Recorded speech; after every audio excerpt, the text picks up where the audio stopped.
대한민국 실제 사건. 안녕하세요. 우리 주변에서 생각보다 흔하게 일어나고 있지만 많은 분들이 알지 못해서 봉변을 당하고 있는 실제 사건들만을 소개해드리는 대한민국 실제 사건입니다.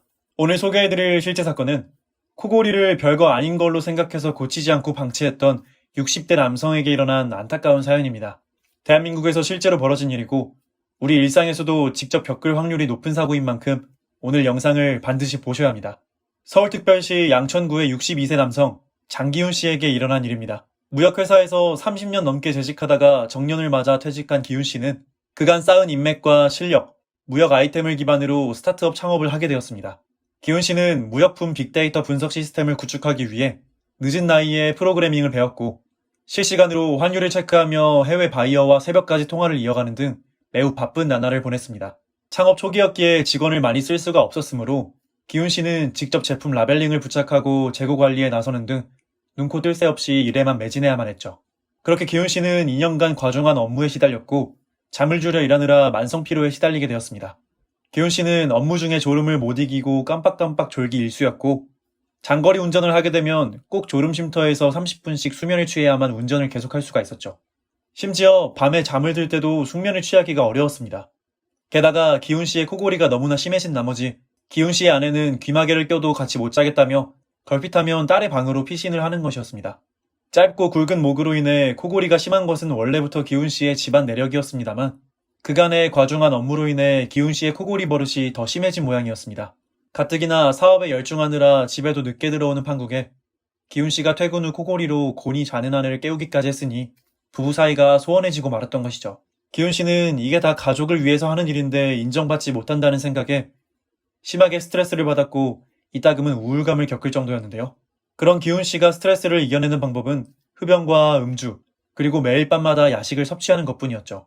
술을 마실 때도 회식의 형태로 부하 직원들과 마시는 게 아니라 혼자서 홀짝홀짝 마셨으니 알코올 섭취량이 통제가 되지 않았고 주량은 점점 늘어가기만 했습니다. 또한 기훈 씨는 술을 마실 때마다 족발이나 곱창, 그리고 치킨 같은 기름진 안주를 반드시 같이 먹었고 그 때문에 살이 심하게 찌게 되었죠. 그러나 술, 담배와 야식으로는 근본적인 스트레스가 풀리지 않았고 기훈 씨의 피로 증세도 차츰 심해져 갔는데요. 그 와중에 설상가상으로 부하 직원 이대리가 심각한 납품 실수를 저지르는 사고까지 일어났습니다. 그 실수를 수습하고 나니 이미 시간은 새벽 2시가 되어 있었고 기훈 씨는 입으로 연신 짜증이 섞인 불평을 내뱉으며 사장실 한켠에 비치된 간이 침대에 누워 쪽잠을 청했습니다. 그리고 다음날 아침 실수를 저지른 이대리가 아침 일찍 출근하여 사장실 문을 노크했는데요. 이대리는 기훈 씨가 회사에서 잠든 것을 알고 있었기에 센스있게 피로회복제까지 사들고 왔죠. 전날 저질렀던 실수를 사과하고 새로운 마음가짐으로 업무를 시작하겠다는 마음이었습니다. 그런데 이대리가 아무리 문을 두드려도 기훈 씨가 응답을 하지 않았습니다. 이대리는 기훈 씨가 자리를 비웠나 하고 주위를 둘러보았습니다만 신발장에 기훈 씨의 구두가 그대로 남아있는 것을 확인하고 다시 사장실 앞으로 돌아왔습니다. 이대리는 사장님이 늦잠을 자고 있나 하고 고개를 갸우뚱거리며 사장실 문을 열어보았죠. 그러자 이대리의 예상대로 기훈 씨가 사장실의 간이 침대에 잠들어 있는 모습이 보였습니다. 이대리는 기훈 씨가 그대로 자게 내버려둘까 고민했습니다만 그날도 기훈 씨가 급하게 처리할 업무가 있었기에 일단은 기훈 씨를 깨울 수밖에 없었습니다. 그러나 이대리가 기훈 씨를 큰 목소리로 부르고 어깨를 흔들어 깨워봐도 기훈 씨는 꿈쩍도 하지 않는 것이었습니다. 그때 이대리는 심상치 않은 느낌을 느끼고 다급하게 기훈 씨를 일으켜 세웠습니다만 이대리의 손에 만져지는 촉감은 너무나도 차갑고 싸늘했습니다. 게다가 기훈 씨의 몸은 완전히 굳어 있었고 팔다리가 축 늘어져 있었습니다. 그 사실을 감지한 이대리는 즉시 119에 신고하였고 구급대원의 지시에 따라 기훈 씨의 상태를 확인하였습니다. 그러나 이대리가 손가락을 기훈 씨의 코에 가져다 봐도 어떠한 숨결도 느껴지지 않았고 맥박도 완전히 멈춰있는 상태였습니다. 기훈 씨가 이미 세상을 떠나 있었던 것입니다. 지금까지 서울특별시 양천구의 62세 남성 장기훈 씨에게 일어난 사고 사례를 들으셨습니다. 기훈 씨는 스타트업 업체 사장으로서 새로 시작한 회사의 기반을 다지느라 과중한 업무에 시달리고 있었죠. 거기에 업무와 가족관계로 받는 스트레스를 술, 담배와 야식으로 풀기까지 했으니 기훈 씨의 건강이 악화되는 것은 불보듯 뻔한 일이었습니다. 그러나 아무리 평소의 생활 습관이 좋지 않았다고 하더라도 사망사건이 일어날 정도라면 그 이전에 전조 증상이 나타나기 마련인데요. 기훈 씨의 경우는 평이한 만성피로 증상만이 나타났을 뿐인데 하룻밤 사이에 기훈 씨가 갑자기 세상을 떠나게 되는 비극이 일어나고 말았죠. 어째서 기훈 씨에게 이런 일이 일어나게 된 것일까요? 문제의 단서는 코골이에서 찾을 수 있었습니다. 사실 대한민국 사람 중에 코골이 습관이 없는 사람을 찾기가 더 힘들 텐데요. 통계에 따르면 코골이는 정상 성인의 약 25%에서 45%에서 나타나고 성별로 분석하면 성인 남성의 50%, 성인 여성의 30%가 코를 곤다고 합니다. 이렇게 코골이가 일상적으로 나타나는 만큼 웬만해선 코골이 증상의 경각심을 가지기가 어려운 것이 현실이죠. 기껏해야 같이 잘 때 시끄럽고 방해가 되니 짜증이 난다는 정도의 인식만이 있죠.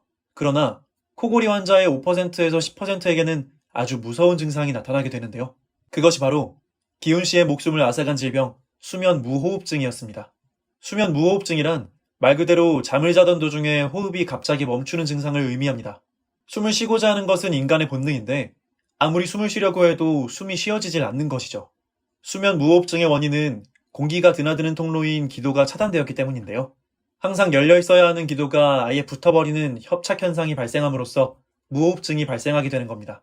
이 수면 무호흡증의 증세가 미미할 경우에는 보통 10초 이내로 호흡이 다시 원래대로 돌아오거나 답답함을 느끼고 잠에서 깨어나는 것이 보통인데요.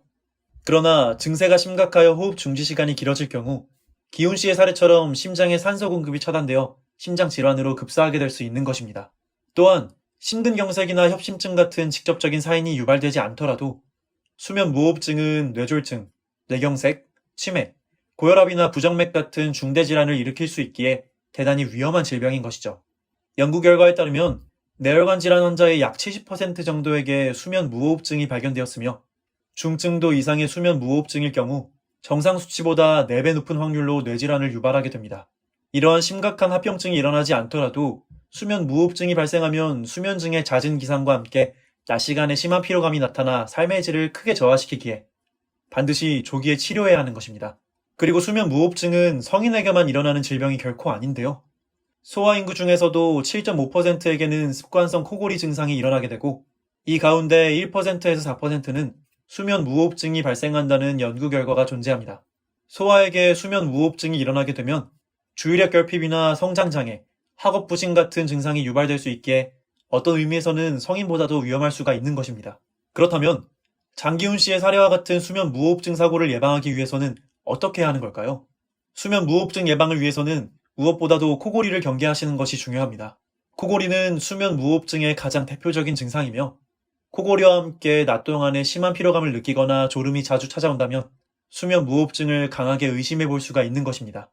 또한 수면 중 자주 뒤척이며 잠에서 깨거나 파트너의 수면을 방해하는 이상행동도 주의하실 필요가 있습니다. 이런 증상들을 단순히 나쁜 잠버릇으로 치부하고 방치하게 되면 기훈 씨의 사고 사례처럼 60대 초반의 한창 나이에 비명 행사하게 될 수가 있는 것이죠. 그러니 일상생활이 불편할 정도로 증상이 뚜렷하게 나타나는 경우에는 바로 수면 클리닉을 방문하셔서 전문의의 진단을 받으실 필요가 있는 것입니다. 수면 클리닉 센터를 방문하시게 되면 체계적인 수면 검사를 통해 수면의 질을 측정할 수가 있는데요. 비수술적 재활치료뿐만 아니라 수술치료까지 클리닉 내부에서 가능하기 때문에 다른 병원을 따로 방문하실 필요가 없습니다. 보통 증세가 심하지 않은 경우에는 비수술적 치료를 먼저 실시하게 되는데요. 보통 코골이는 목이 짧고 굵은 체형을 타고난 사람에게 발생하는 경우가 많죠. 그 외에도 비만으로 인하여 목 주위에 지방이 축적되거나 혀나 편도 등의 조직이 비대해진 경우에도 목 안의 공간이 줄어들어 코골이나 수면 무호흡증 증상이 나타날 수 있다고 합니다. 따라서 가벼운 증세의 수면 무호흡증은 체중 감소만으로도 큰 치료 효과를 볼 수 있기에 코골이와 수면 무호흡증의 치료에는 식이요법과 운동이 필수적으로 요구됩니다. 거기에다가 금주를 함으로써 호흡과 수면의 질을 향상시키는 것 또한 매우 중요하죠. 만일 수면 무호흡증의 증세가 심각할 경우에는 양압기 착용, 편도 절제술 등을 통하여 즉각적인 치료 효과를 체감하실 수가 있습니다. 그러니 만약 여러분께서 심한 코골이 증상이나 수면 무호흡증을 앓게 되실 경우 바로 수면 클리닉을 방문하실 것을 권장드립니다.